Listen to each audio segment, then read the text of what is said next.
Okay, so I'm not exactly a 911 dispatcher, but I work very closely with them, although they'd never actually know it. For the past 4 or 5 years now, I've worked as the IT guy for a law enforcement agency, and it's my job to bring up specific 911 calls wherever there's a big incident or a legal request coming in. I would listen to the calls to make sure that we got all the correct radio traffic, which would, of course, mean that I had to listen to all or most of the call. I also did this to make sure that we had the right 911 call that was being requested for review. The one that sticks out to me happened about a year into my job, on Halloween night of 2009. I was actually repairing some equipment in our dispatch center when the call came in and had to immediately pull the recordings as we all knew it would have been requested. I listened to it all happen and did my best to assist. A 12-year-old boy called in hysterical and asked for an ambulance because his mom was shot. We of course dispatched immediately, but they were in the middle of nowhere and the closest ambulance was 30 plus minutes away. As the call continued, we got him to tell us what had happened. The kid was all set up to go trick-or-treating, and for whatever reason, he decided that his dad's gun would tie it all together. It was an older style bolt-action rifle with no safety and an extremely light trigger pull. He had just pulled it out of the case and accidentally hit the bolt on the side of the table, which caused the gun to fire. The bullet went through the bedroom wall, into the kitchen, and hit the mom in the stomach, all while she was standing less than 30 feet away. I don't know where the dad was, but he wasn't home when this all happened, so the dispatcher had to direct the son on how to stop the bleeding. Listening to that call was honestly the most terrifying, traumatic, and heart-wrenching few moments of my life. At first, you could faintly hear the mom in the background saying stuff like, "It's okay. You didn't mean it. It's okay. I love you." She just kept repeating the stuff over and over while the son was sobbing and giving us all the info as we tried to assist.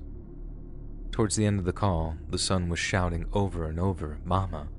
God, Mama, I'm so sorry, Mama, don't die, Mama, Mama, please." As far as I know, she was gone long before the ambulance ever arrived. The dispatcher I work with managed to stay cool while I was on the verge of a nervous breakdown, and they worked like a well-oiled machine during the whole call, but sadly, I don't think that story came with a happy ending. Dispatchers truly are the unsung heroes. The emotional and mental toll that it takes on people that do the job is crazy. I know for a fact that I couldn't do it. I'm just not emotionally tough enough. But that just makes me all the more grateful for those that are.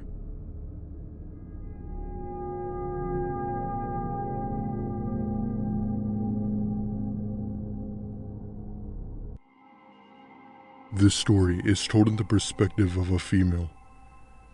A little bit of context as to what made this story absolutely terrifying. I was 14 and this took place just last year in the fall, and at the time we lived in Boston getting ready to move. Life was kind of like what you'd expect in Boston. It was warm for most parts of the year, and it would completely change as the colder months came in. My family and I had been living in an apartment complex ever since I was born, and I basically considered it as my childhood. The complex was located in the suburbs of Boston, which meant that we were far away from the actual city, which I very much enjoyed.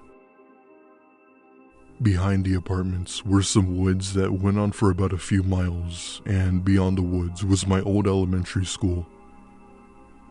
I used to go through there when I was younger and pretend that I was exploring to tell people that I was searching for artifacts. Since we were about to move, I thought I'd take at least one last hike through the woods to my old school, just to say a quick goodbye kind of thing. Let me point out that even in the month of October, it was still unbelievably cold outside, forcing me to put on extra layers of clothing. I get on my shoes and jacket and start walking into the woods. Most of the leaves had already fallen off of the trees, with that iconic brownish orange color that we all know and love. Eventually, I reached the end of the path and had entered what used to be my school's soccer field. This was on a weekend, so the school was obviously closed.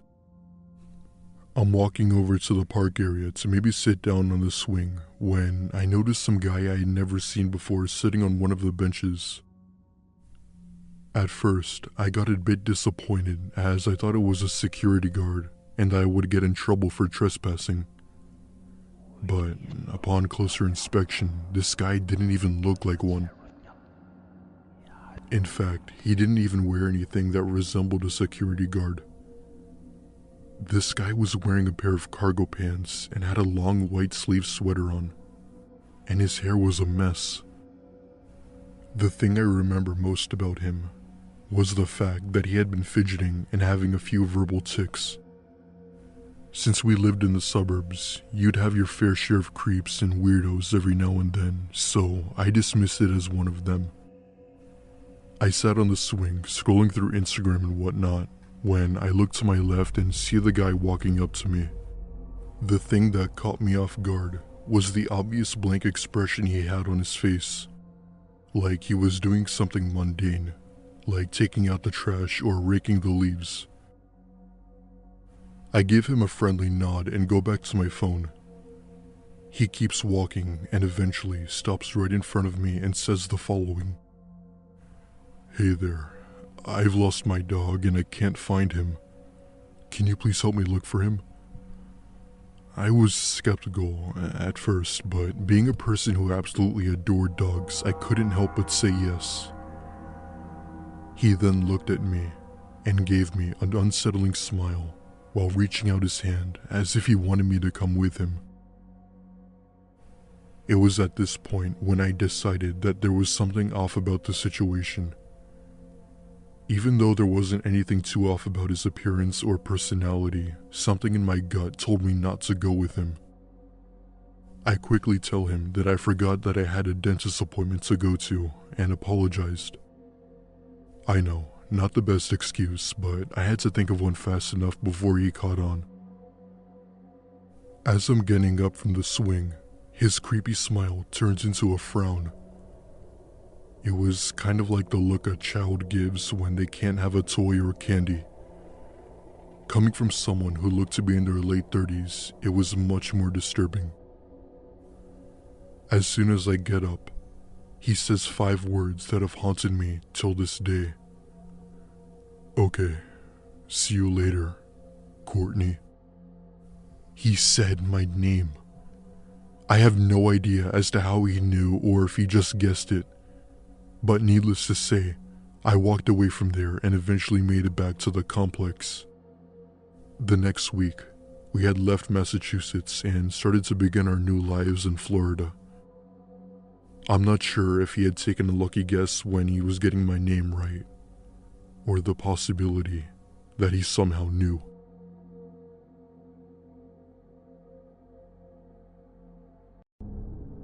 Back when I was still a junior in high school, me and my cousin used to volunteer with the local church, and every Halloween, we'd act as chaperones for the younger kids so they could trick-or-treat in safety. It was a pretty good gig, if I'm honest. Most people whose homes you stop at recognize you were the chaperone and offer you a piece of candy or two, which meant you could still cop some free candy despite being way too old and out of costume. We'd been chaperones during our sophomore year, so we knew how much free candy you could get, and since we didn't have anything better to do on the next year's Halloween, me and my cousin figured we'd volunteer again. Just like the first year, we took charge of about 4 third graders each, then walked them around the neighborhood, knocking at any houses that had decorations outside. We head up this one cul-de-sac and we start working our way around the circle of houses when I notice an older kid sitting on the porch of a house across from us. He was maybe about 12 or 13, older than the kids we had with us, but definitely younger than we were, and he's just mad-dogging us from across the street. He did not look happy to see us there at all, and I even gave my cousin a nudge to be like, "What's that kid's problem?" We agreed to maybe not knock at that kid's house on the way out of the cul-de-sac, as we definitely didn't want some sort of confrontation occurring. But in the meantime, we could still knock at other homes so the kids could get some candy. My group had just finished up at one home and was in the process of leapfrogging my cousin's group when I heard a snapping sound coming from the other side of the street. Having not recognized what the sound was, I had no urgency about me as I turned to see where it was coming from, but when I did, I could feel the blood draining from my face. The angry-looking kid from the other side of the street was in the middle of reloading one of those break-barrel air guns, and I started to panic as I realized that he might have hit one of the kids in my group. And that's when the screams started. My head whips around to see a little girl who's in the middle of unleashing the most ear-splitting scream I'd ever heard.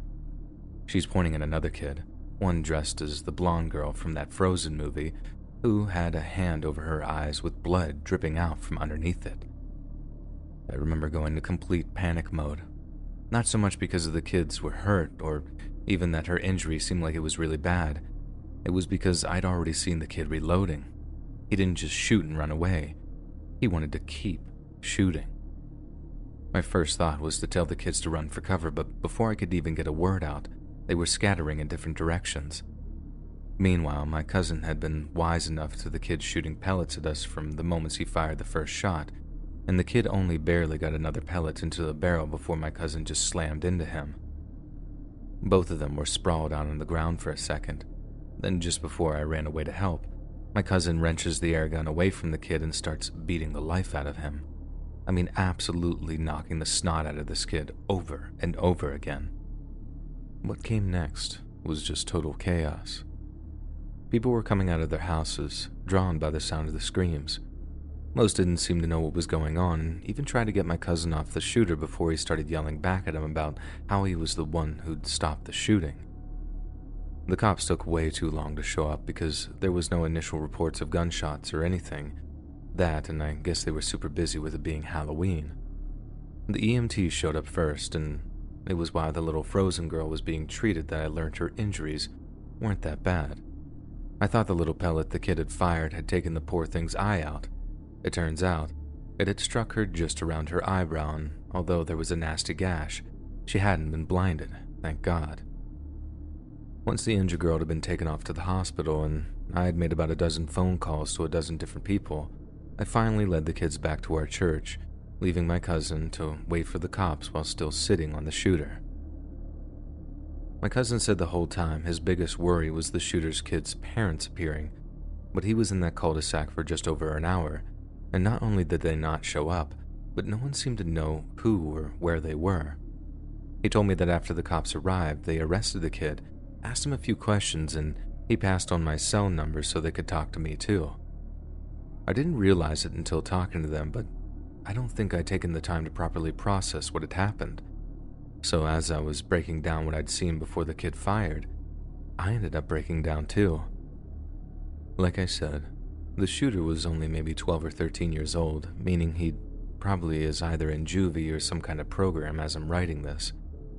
I know kids his age can be mindlessly and thoughtlessly cruel, and that in opening fire on that little Frozen girl, he hadn't properly thought through his actions.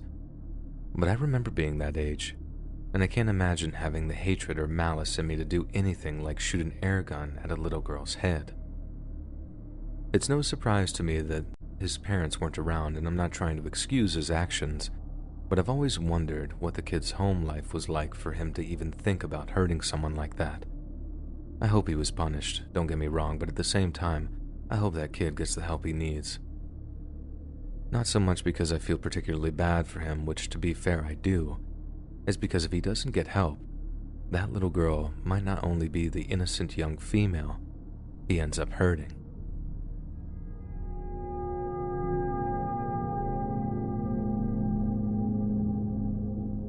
I'm a 22-year-old female, and this happened about a few weeks ago.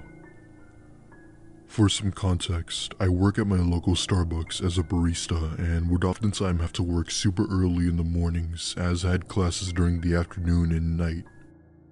This was during the global pandemic, and our state was one of the states that reported a high record of increasing cases. And seeing as fall was rolling in, it was no big surprise. Because of this, our manager obviously made us clean the shop like crazy and made sure we were on top of it. This included wiping down the tables and making sure everyone wore a mask. One morning, a coworker of mine had told me to go clean the outside tables as a few customers had left.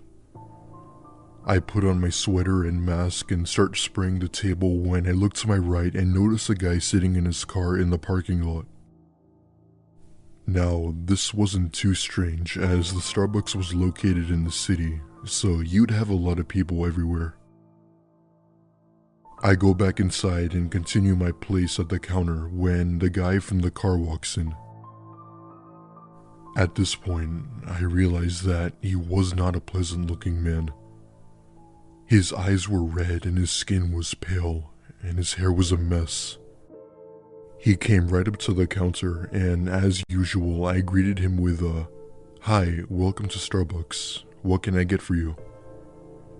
He responds with, "I'll just have a medium black coffee, sweetie."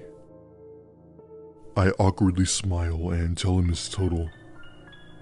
He then proceeds to take out a $5 bill and then gives it to me, making sure our hands touch. I tell him that it would be right out, and he goes to sit at a nearby table. While brewing his coffee, I see him constantly staring at me through the corner of my eye, but I tried to make it seem like I wasn't interested and just focused on working. Once the coffee was done, I bring it over to him and tell him to enjoy while walking back to the counter. "So, Kate, what time do you get off?" At first, I was confused as to how he knew my name, but I then realized that I had my name tag on. I quietly cussed to myself and turned around to face him. I answer him nervously and lie, telling him that I got off at 6, when in reality I got off at 4. He asks me if he could pick me up to give me a ride home, and I politely declined, telling him that I already have a ride. He went from just your average Starbucks customer to just plain rude. Thankfully, he takes his coffee and walks right out the door. I begin to tell my coworker about the guy, and she gets this shocked look on her face and recommends I tell the manager. For some reason, at that point, I didn't end up reporting him to our manager, which, looking back, was a stupid decision. Finally, 4 p.m. comes around and I tell my coworker that I'm leaving. I go outside to my car, making sure the guy was nowhere in sight. Thankfully, he wasn't. Being a paranoid person who watches way too many horror movies, I thought for sure that he would be out here waiting for me. The next day when I come into work, my coworker comes over to me and says, "Kate, is everything okay?" in somewhat of a worried voice. I respond with yes and tell her about the guy from yesterday. What she said next chilled me to the bone. That guy came in the store just before 6. He said he was here to pick you up. My heart sank into the pit of my stomach, and I told her that I lied to him, claiming that I got off at 6, which is why he was here. I then told my manager everything that had happened, and he said that he would keep an eye out for him. The most disturbing part, however, is later that day, my coworker had told me that when he got out of his car, she saw 2 hidden men in the back seat. After that, I quit my job at Starbucks as I didn't feel safe, and I now work at a grocery store. God only knows what would have happened to me had I told him the real time I got off.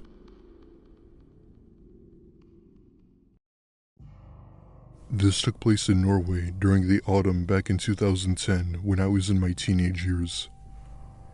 This is by far the weirdest and most strangest encounter I've ever come across in my life.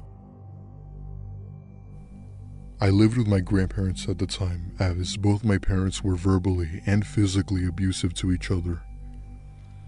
Because of this, my grandparents had taken me to go live with them as they didn't want me to live in an unsafe environment of a household.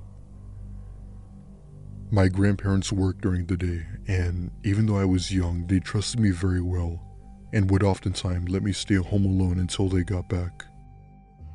It made me feel special and mature. One day, my grandma was out doing errands and my grandpa was at work. Normally, my grandma would ask if I wanted to come with her, but my grandma was the kind of shopper who spent long hours shopping for products that had the best deals. I got bored very easily and wanted no part in that, so I always stayed home. I stayed in the living room and was occupying myself by playing a few video games on my Xbox. Then, at around 6 p.m., I start to get hungry and go to the kitchen to go grab a snack. As I'm walking to the kitchen, I hear a loud, frantic knock at the door, which startled me a bit. It was a bit odd considering we lived in a rural area and the nearest town was miles away, so it was rare for someone to be at our door. Either way, I still wasn't allowed to open the door for anyone. But seeing as it was getting cold outside, and the off chance that somebody needed help, it didn't seem like I had a choice. I go over to the door and ask, "Who is it?" There was no answer, and I really didn't expect one. I undid the lock and opened the door, but to my surprise, there was nobody in sight. I assumed that it was probably just some kids playing Dig Dong Ditch, and I closed the door again. Not even 10 seconds later, the frantic knocking came back, and I ran to the door, hoping to catch the pranksters. But yet again, there was nobody there, and this time, I didn't even hear anything. The only thing I could hear was the wind howling and the autumn leaves fall to the ground. I go back inside, and as soon as I do, the knocking comes back and I open the door immediately to see nobody. My heart sank into the pit of my stomach as it didn't make any sense. I shut the door and locked it and told myself that I wouldn't open it again no matter what. And that's what I did.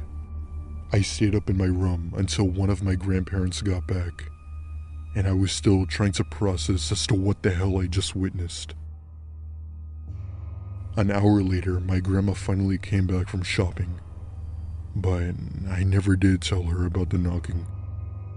Even if I did, she still probably wouldn't have believed me. I went to bed that night, thinking all about the incident, because I know what happened.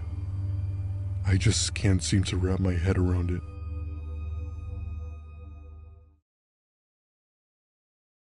I've been a police officer for the last 7 years, and for 3 of them, I worked as part of an emergency response team in a busy London borough. One Halloween, we drove over to a suspected domestic violence incident in a block of flats.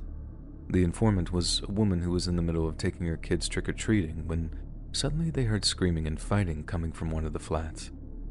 Domestic disturbances like that are a depressingly common occurrence sometimes, and they can obviously make for very volatile situations. So as me and a colleague drove over to the address, there were quite an intense feeling of apprehension in the car. We had no idea at the time, but the encounter we were about to have would become a bit of a legend back at the station, and is something I've never really ever been able to properly explain. Once we arrived at the address, my colleague and I walked up a few flights of stairs, found the flat that the disturbance was coming from, then knocked on the door. I hadn't heard anything on my way up the stairs and certainly couldn't hear any disturbance coming from inside once we were at the door. There was a good chance that things had simply died down, but that didn't mean that we didn't have to follow up with a welfare check and some questions. After knocking twice, we had no response, and it didn't look like we were going to get to talk to anyone from the property, so my colleague left me to go downstairs and speak directly to the informant. While he does that, I thought I'd be able to get one of the neighbors to talk to me, but right as I'm about to buzz the next flat over, the door of the address we'd been given opens up, and this old lady comes to the door. It was only coming up at 10 p.m., but we'd clearly woken her up with our knocking, and she was naturally alarmed to see me standing outside. I told her that someone had called saying that they could hear a disturbance coming from within her address. I asked her if there was anyone else inside with her, and she looked bemused and told me that she lived alone and had been sleeping. Confused, I then radioed my colleague to double-check if I was calling at the right place. Then, when he confirmed that I was at the right one, I figured that I'd dig a little bit deeper. I asked the little old lady if I could pop into her flat for a minute so I could have a look around and make sure no one was there. She tells me, of course, that I'm more than welcome to have a look around, but when I walk inside, the flat is in almost complete darkness apart from her hall light and her bedside lamp. I begin searching through the flat just to be on the safe side. My big fear was that someone had broken in, then had threatened to hurt her if she didn't tell us everything was okay. So once I eliminated my own personal worst nightmare, I decided we'd just move on and wait for any additional calls. Then, right as I'm about to leave, my colleague called me up on the radio. He sounded a bit flustered as he told me that he was on his way back up, then asked me if everything was okay. I'm obviously very confused as he seemed to be acting like I was in trouble when everything was just fine. He then told me that there had been a second 999 call from one of the flat's neighbors, and they too could hear screaming and loud thuds coming from the flat I was in. I just stood there for a moment, listening to nothing but silence, while feeling this weird chill creeping up my spine. There had to have been a mistake.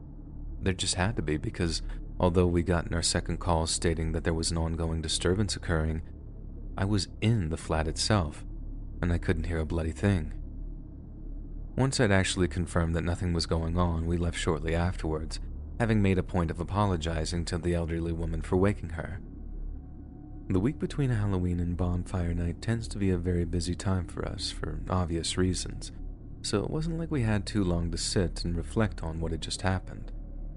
And the next thing we knew, we were off chasing some teenagers who responded to a rejected trick-or-treat attempt with broken windows. It was only much later on, when the night had quieted down a bit, that we started to go over what had happened back at the flats and why exactly the whole thing felt really creepy. The next time I was on shift, I was immediately greeted by a colleague who asked me, "So what did the ghost look like then?" Everyone was joking that we just visited a haunted house, with some genuinely more convinced on it than others. I don't believe in any of that, but sometimes I wonder just what was happening to make people complain of screams inside that flat, when in reality, the place was as quiet as the grave.